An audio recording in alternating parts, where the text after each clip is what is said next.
A French duke fled Elizabeth's bedroom in the middle of the night, screaming like he'd seen the devil himself. Within 48 hours, he abandoned the most important marriage alliance of the century and never spoke of that night again.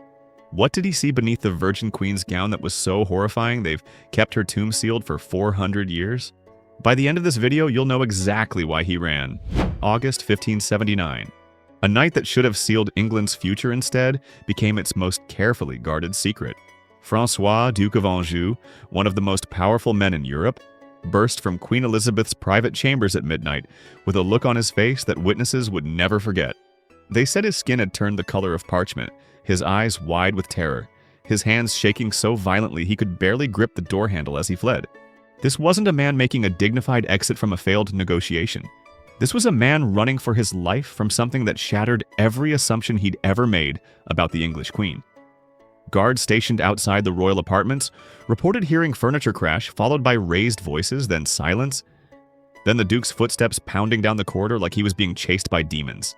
Within 48 hours, François was on a ship back to France, abandoning the most significant marriage alliance of the century without explanation.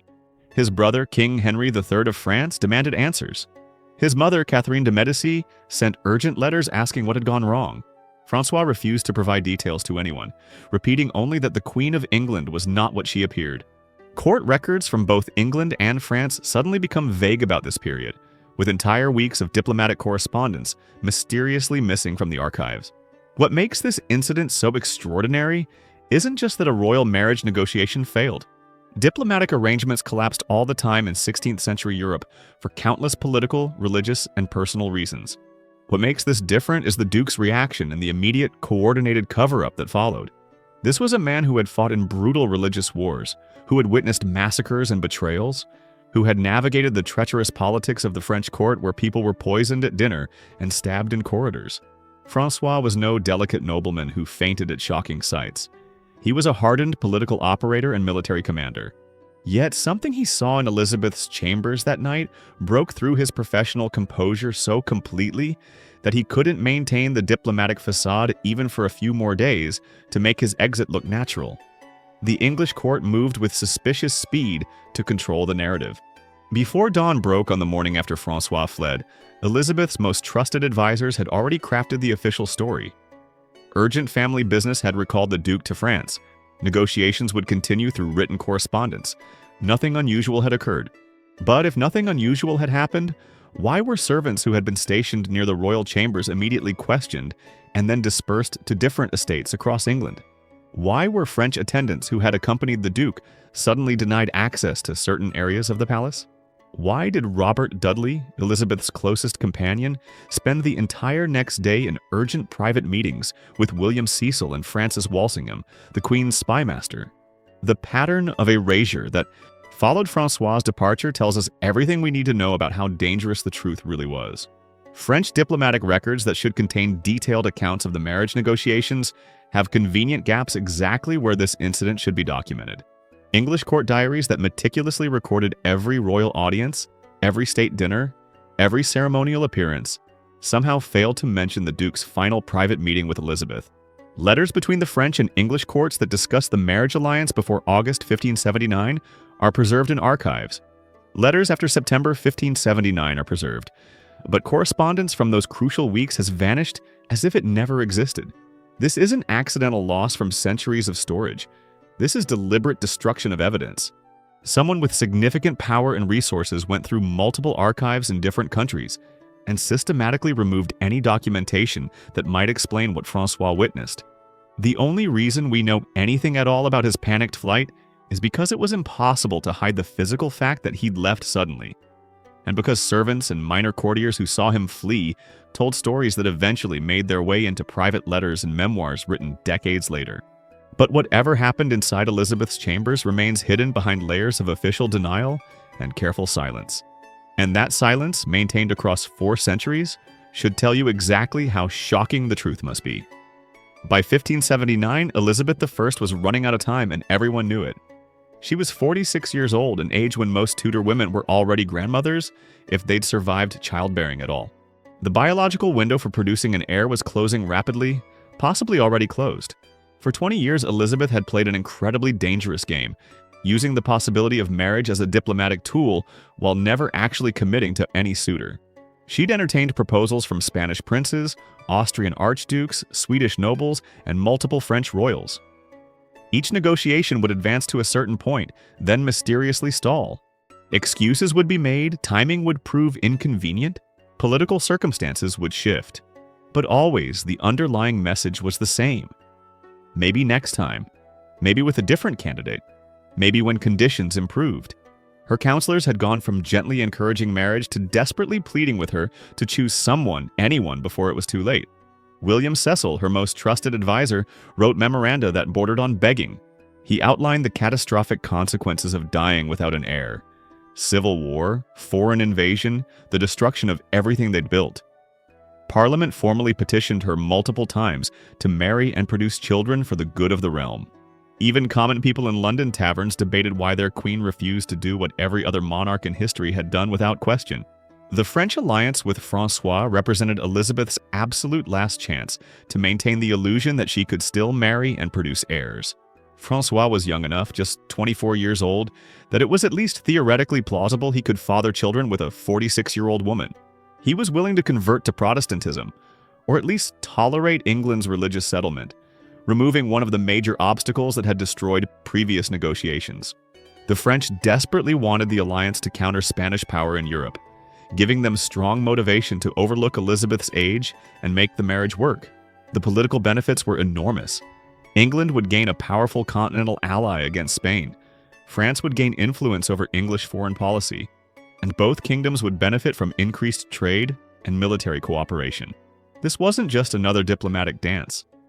Real preparations were being made. Treaties were being drafted with specific terms for dowries, inheritance rights, and the Duke's role at the English court. French representatives were discussing which properties François would hold in England, what title he would bear, how he would be addressed at court ceremonies. Elizabeth herself had gone further with this negotiation than with any previous suitor, actually allowing François to visit England not once but twice for extended stays. She'd given him gifts, written him letters that courtiers described as affectionate, worn a ring he'd sent her where everyone could see it. That's what makes the sudden collapse so revealing. After decades of diplomatic marriage theater, Elizabeth had finally found a candidate who checked every box, satisfied every requirement, solved every political problem. The French were committed. The English council was supportive. The terms were favorable. The timing was desperate, but still just barely possible. Everything was aligned for this marriage to actually happen. And then François spent one private evening in Elizabeth's chambers, and within 48 hours the entire elaborate structure came crashing down, never to be rebuilt. Elizabeth never seriously entertained another marriage proposal after 1579. She would live another 24 years, but from that night forward, the fiction that she might still marry and produce heirs was quietly abandoned. The question that historians have struggled with for 4 centuries is simple. What changed? What could possibly have happened during one private audience that would end decades of marriage negotiations instantly and permanently? The conventional explanation that François simply decided he didn't want to marry an older woman after all makes no sense. He'd known Elizabeth's age before he came to England. He'd met her in person during his first visit and decided to pursue the match anyway. He'd negotiated terms and discussed the marriage with his own family. None of that was new information during his second visit. But something he learned that night in her chambers was devastating enough to send him fleeing back to France and into permanent silence about the English queen. The warnings were there all along, documented in diplomatic reports that everyone chose to ignore because the political prize was too valuable to abandon. For decades, foreign ambassadors had been sending home observations about Elizabeth that hinted at something unusual, something that didn't quite fit their understanding of how royal women were supposed to look and behave. These weren't malicious gossip or political attacks. These were professional assessments from trained diplomatic observers whose careers depended on sending accurate intelligence back to their home governments. The Venetian ambassador, a man who had spent years observing noble women across Europe, wrote that Elizabeth possessed a very loud voice for a woman and what he called a masculine manner of speaking that seemed unnatural in someone of her sex. He noted this not as an insult but as a genuine observation that confused him, something he couldn't quite explain within his understanding of female nobility. Another diplomat described her as having more the bearing of a soldier than a lady, walking with long strides and carrying herself with a kind of physical confidence that seemed excessive for a woman. Multiple ambassadors commented on her height, which was unusual enough, but also on her proportions, suggesting that her body structure didn't match what they expected to see in a royal woman. The most disturbing report, the one that should have made the French think twice before committing to this marriage, came from a Spanish envoy who was immediately recalled to Madrid after writing it. His entire diplomatic career was effectively ended by a single sentence in his encrypted dispatch to the Spanish court. He wrote that Her Majesty's form is not as other women's. Just 7 words, carefully chosen because he knew his correspondence might be intercepted, even through encrypted channels. But those 7 words carried enormous weight for anyone who understood diplomatic language. This wasn't a comment about Elizabeth's fashion choices or her political style. The word form referred to physical body, to anatomy, to the basic structure of a human being. And not as other women's meant exactly what it sounds like. The Spanish diplomat was reporting that Queen Elizabeth's body, observed from whatever vantage point his position allowed, did not match the physical characteristics he expected to see in a woman. The Spanish court, which had been actively pursuing marriage alliances with England for years, pulled him out of London within days of receiving this report. They never sent him back. They never explained why they recalled him so abruptly. And they buried his dispatch so deeply in their archives that historians didn't find it until the 20th century. French diplomats had access to similar observations in their own intelligence files before François made his second visit to England in 1579. They knew about the Venetian ambassador's confusion. They'd heard rumors from Spanish sources about unusual physical characteristics. They had reports from their own earlier representatives noting that something about Elizabeth seemed different from other royal women they'd observed. But the French court made a calculated decision to ignore these warning signs because the political benefits of the English alliance were too important to pass up. They convinced themselves that whatever peculiarities foreign observers had noted were simply the eccentricities of a powerful unmarried queen, nothing that would prevent a successful marriage. François himself must have been briefed on these observations before his visits to England. He would have known that some diplomats had questions about Elizabeth's physical appearance. Yet he still pursued the marriage, still negotiated terms, still agreed to the match. Which raises an obvious question. If François had been warned that something might be unusual about Elizabeth, why did his reaction to discovering the truth prove so extreme? The answer suggests that whatever the earlier diplomatic reports hinted at, the reality was far more shocking than anyone had imagined. The warnings spoke of masculine bearing and unusual proportions. What François saw was something that went beyond unusual, straight into impossible. Something that challenged the very foundation of Elizabeth's right to rule England. The private audience that destroyed the French marriage alliance was granted under circumstances that were already unusual enough to raise questions. Queens in 16th century England did not receive unmarried men alone in their private chambers. Royal protocol was incredibly strict about maintaining proper distance and supervision, especially for unmarried female monarchs whose reputation had to remain absolutely spotless. Elizabeth herself had been fanatical about controlling access to her private spaces throughout her reign. She maintained elaborate rituals around dressing and bathing that ensured only her most trusted ladies-in-waiting ever saw her without formal court clothing. Even her personal physicians were rarely allowed to examine her properly, forced to diagnose illnesses based on symptoms described from across the room rather than through physical examination. This wasn't just modesty.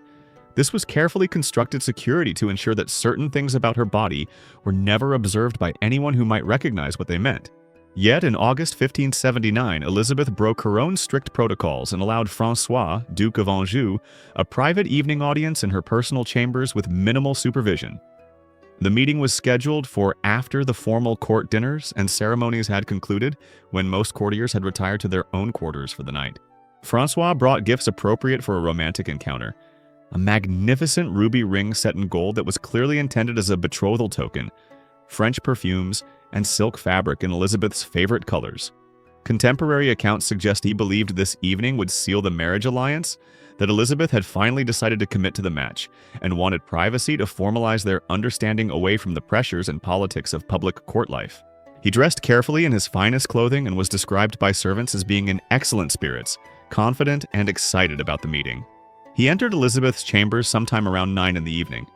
Guards were posted outside the doors as protocol required, but at a respectful distance that would prevent them from hearing conversations inside the room. Elizabeth's ladies-in-waiting, who would normally have remained in the outer chambers during such a meeting, were dismissed entirely. Another break from standard protocol that should have raised concerns. For nearly 3 hours, everything seemed fine.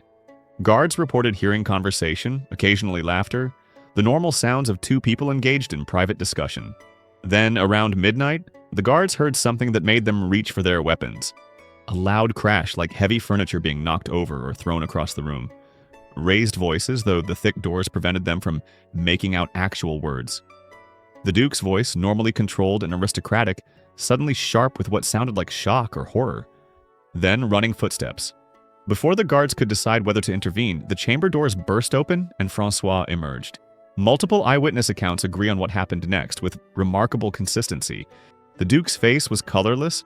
One servant said he looked like a corpse already.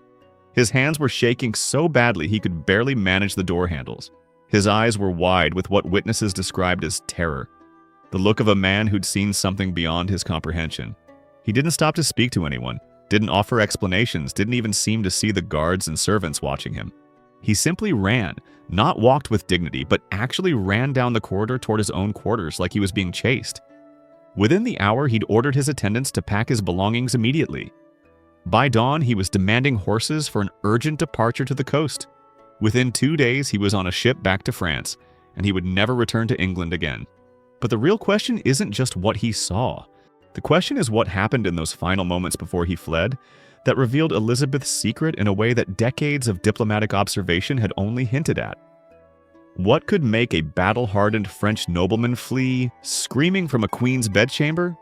The theory that explains everything is both simple and devastating.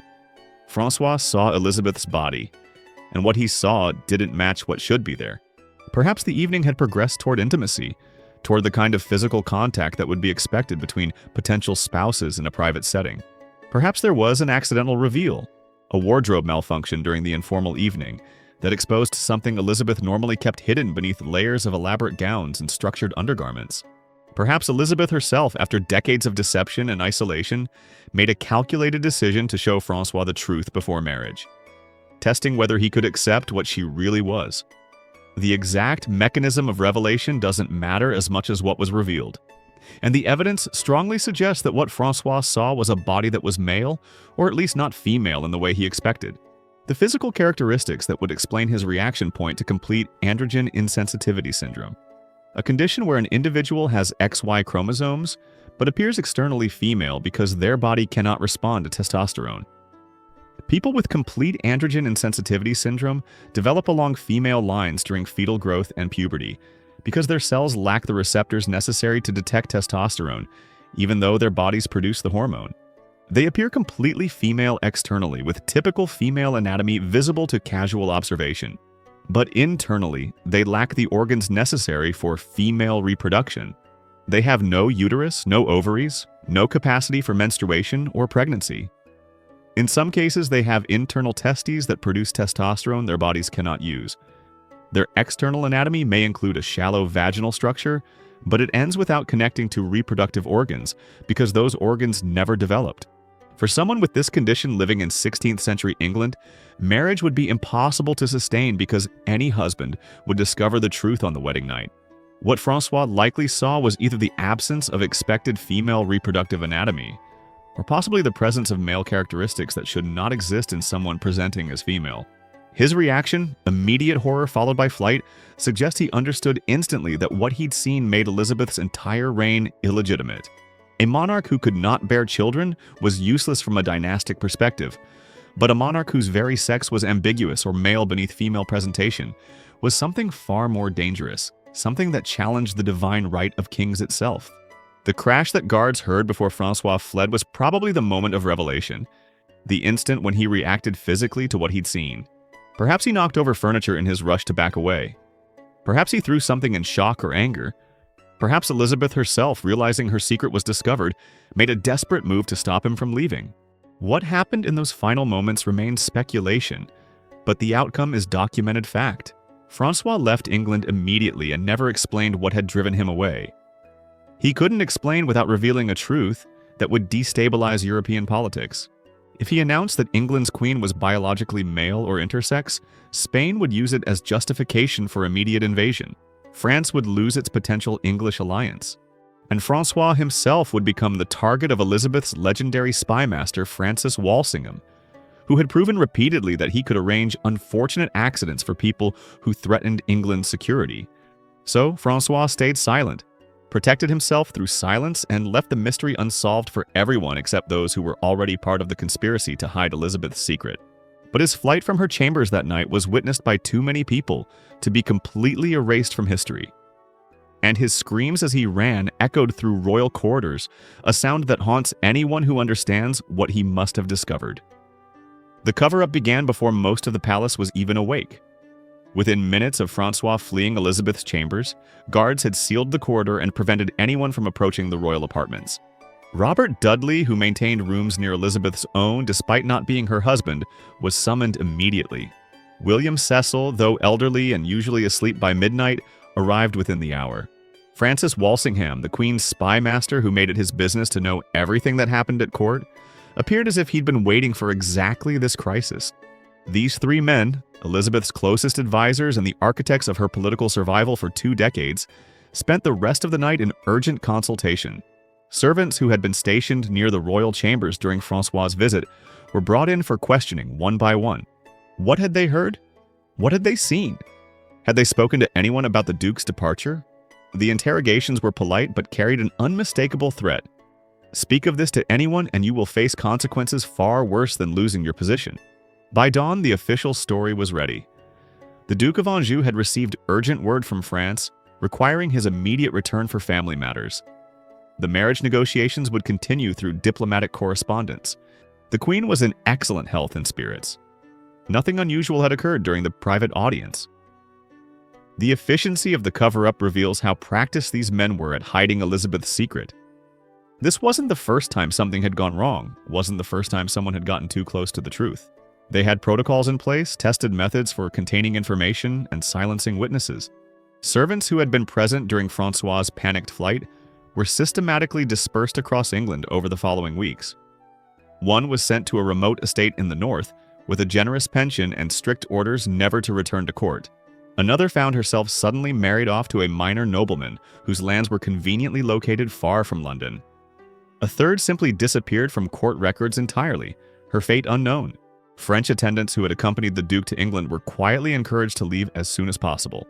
Those who seemed curious about what had happened during the final audience found themselves denied access to certain areas, excluded from social events made to feel unwelcome until they chose to depart. The diplomatic correspondence that should document this period, letters between French and English officials discussing the collapsed marriage negotiation, was systematically destroyed or removed from archives. Modern historians searching for records of August and September 1579 find suspicious gaps in otherwise meticulously maintained document collections. But the most revealing aspect of the cover-up is what happened to Francois himself. The French court pressed him for explanations. King Henry III, Francois's brother, needed to understand why such an important alliance had collapsed so suddenly to avoid political embarrassment with other European powers. Catherine de' Medici, the formidable queen mother who had invested significant effort in the English marriage negotiation, demanded details. Francois refused them all. He would not explain what had happened. He would not provide reasons for his departure beyond vague references to the queen not being suitable. When pressed harder, he made a statement that has puzzled historians ever since. The Queen of England is not what she appears. In diplomatic language of the 16th century, this phrase carried enormous weight. It wasn't a comment about Elizabeth's political positions or religious policies. It was a statement about fundamental nature, about the gap between appearance and reality.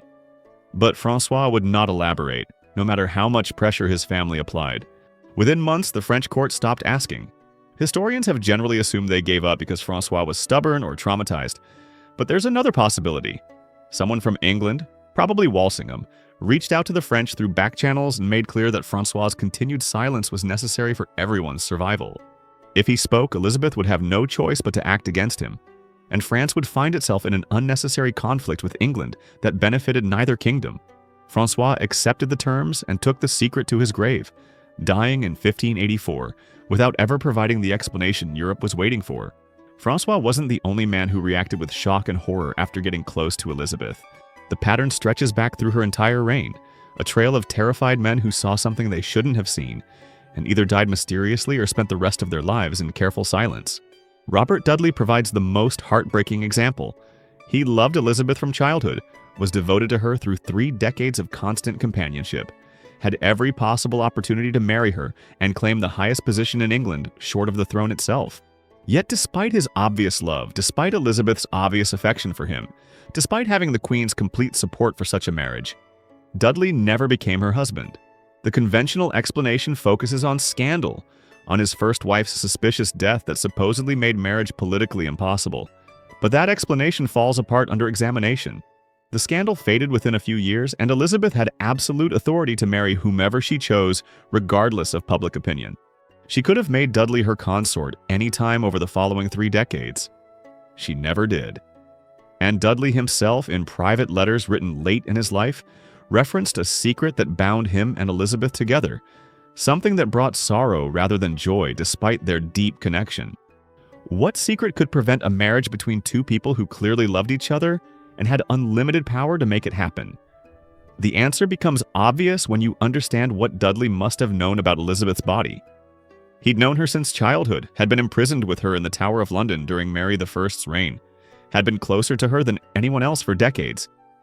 He'd seen her in informal circumstances that other courtiers never witnessed.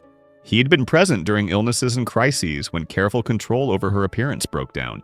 Dudley knew Elizabeth's secret, probably discovered it early in their relationship, and that knowledge both bound them together and made marriage impossible. Because if they married, questions would arise about why no children resulted. Her ladies-in-waiting, who helped the Queen dress and manage intimate bodily functions, could maintain the deception for an unmarried virgin queen. But a married queen who shared a bed with her husband night after night without pregnancy would face different expectations. Physicians would be called to examine why conception wasn't occurring. The husband would be expected to discuss his wife's fertility with counselors who needed to understand the succession situation. Every month that passed without pregnancy would increase scrutiny until eventually someone would demand a thorough medical examination that would expose the truth. Dudley understood this. He knew that marrying Elizabeth would ultimately destroy her, so he accepted the role of devoted companion rather than husband, protecting her secret even though it meant sacrificing his own happiness. Then there's Dr. Huick, Elizabeth's personal physician, whose reaction to examining the Queen during a serious illness in 1566 still disturbs historians who study the period. Elizabeth had fallen desperately ill with high fever and severe pain that left her unable to stand. For days, everyone believed they were watching their Queen die. The political crisis was so severe, the succession so uncertain, that Elizabeth's counselors begged her physicians to do something, anything to save her. Under normal circumstances, examining the Queen's body properly was absolutely forbidden. Physicians diagnosed royal patients from across the room based on described symptoms, never touching or looking beneath royal clothing. But Elizabeth's illness was so critical that she finally granted permission for a thorough examination. Dr. Huick, her most trusted physician who had served her for years, spent nearly an hour alone with the Queen. When he emerged, witnesses reported his face had gone completely pale and his hands were trembling. He would not discuss what he'd observed during the examination beyond the bare minimum necessary for treatment. He became withdrawn from court life, stopped attending social functions, avoided conversations with medical colleagues. Whatever he'd seen in that examination room had shaken him so profoundly that he could not speak of it, even with trusted professional peers. A year later, Dr. Huick was dead, officially from sudden fever, a diagnosis so vague it explained nothing. His medical notes and personal papers were never found. If he'd written anything about what he observed during that examination, it vanished with him. For 400 years, Elizabeth I's tomb has remained sealed in Westminster Abbey, untouched by the scientific examination that has been applied to virtually every other English monarch of significance. When researchers wanted to study Richard III, they dug up his remains from beneath a parking lot in Leicester where they'd been lost for 5 centuries. They CT scanned his skeleton, ran comprehensive DNA analysis, studied his bones with every tool modern science offers, and reconstructed his face using computer modeling. Henry VIII's tomb has been opened for examination. Medieval kings have been exhumed for study. Ancient Egyptian pharaohs have been unwrapped and subjected to genetic analysis. But not Elizabeth. every request to examine her remains using modern forensic techniques has been denied. In 1952, historians petitioned to examine her during the coronation of Elizabeth II. Denied. In 1975, when non-invasive scanning technology became available that could examine the coffin's contents without even opening it, researchers requested permission. Denied. In 2003, on the 400th anniversary of her death, multiple prestigious universities submitted formal petitions offering to fund all research and promising complete discretion. Denied. The official explanation is always the same: respect for the dead. But this explanation doesn't withstand scrutiny. Why don't they show other dead monarchs the same level of protection? The truth is that opening Elizabeth's tomb would answer questions the British establishment doesn't want answered. DNA analysis would reveal whether Elizabeth had XY chromosomes instead of the XX pattern typical for biological females. Forensic examination of skeletal structure would show whether her bones display the characteristics associated with male or female development. Modern medical analysis could identify evidence of androgen insensitivity syndrome or other intersex conditions that would explain all the documented observations of ambassadors, physicians, and courtiers who noted something unusual about her body. The remains could confirm or refute centuries of speculation about why the Virgin Queen never married, never had children, never allowed anyone close enough to discover what she was really hiding beneath elaborate gowns and carefully maintained public image. And that confirmation would rewrite English history at its foundation. It would mean the greatest queen in English history, the monarch who defeated the Spanish Armada and presided over a cultural golden age, was biologically male or intersex. It would mean the Tudor dynasty ended not with a legitimate female heir, but with an impostor whose very body violated the gender requirements for monarchy. It would mean every history book, every biography, every celebration of Elizabeth's reign has been based on a lie maintained by threats, murder, and 4 centuries of official denial. The French Duke saw something in Elizabeth's chamber that night in August 1579. Something so shocking that it ended his marriage pursuit instantly. Something so dangerous that it sent him fleeing back to France in terror. The conventional explanations don't make sense. He didn't suddenly discover she was too old. He'd known her age before arriving. He didn't suddenly face political obstacles. Those had been negotiated successfully. He saw something physical, something about Elizabeth's body that revealed a secret the English crown has protected for over 400 years. His screams as he ran from her chambers echoed through the palace, witnessed by servants and guards who couldn't be completely silenced no matter how much the English establishment tried. And his permanent refusal to explain what he'd seen, his cryptic statement that the Queen of England is not what she appears, tells us everything we need to know. Francois discovered that Elizabeth was biologically male or intersex, that the Virgin Queen was virgin not by choice but by necessity, that her refusal to marry wasn't political strategy but desperate self-preservation. The tomb remains sealed because the British establishment knows what modern science would find inside. The diplomatic records remain destroyed because they documented a truth too dangerous to acknowledge. And Francois's terrified flight from Elizabeth's bedroom remains one of history's greatest mysteries, because admitting what he saw would force England to confront a secret it's been hiding since 1603. Some lies are too big to admit, some secrets are too dangerous to reveal, and some truths stay buried forever because the alternative would destroy everything built on top of them. If this story has kept you watching until the very end, then you understand why the truth about Elizabeth I matters. This isn't just ancient history. This is about who gets to decide what truths we're allowed to know and which secrets stay buried forever. Subscribe to this channel right now because we're uncovering the historical lies that powerful institutions have spent centuries protecting. And the next video might reveal something even more shocking than this. Hit that like button if you believe 400 years is long enough to keep secrets, and that Westminster Abbey should finally let science examine Elizabeth's remains. And drop a comment below with your theory. Was Elizabeth I biologically male? Was Francois right to flee in terror? Or is there another explanation that makes sense of all these disturbing facts? Your perspective matters because history belongs to all of us, not just to the institutions that control access to the evidence.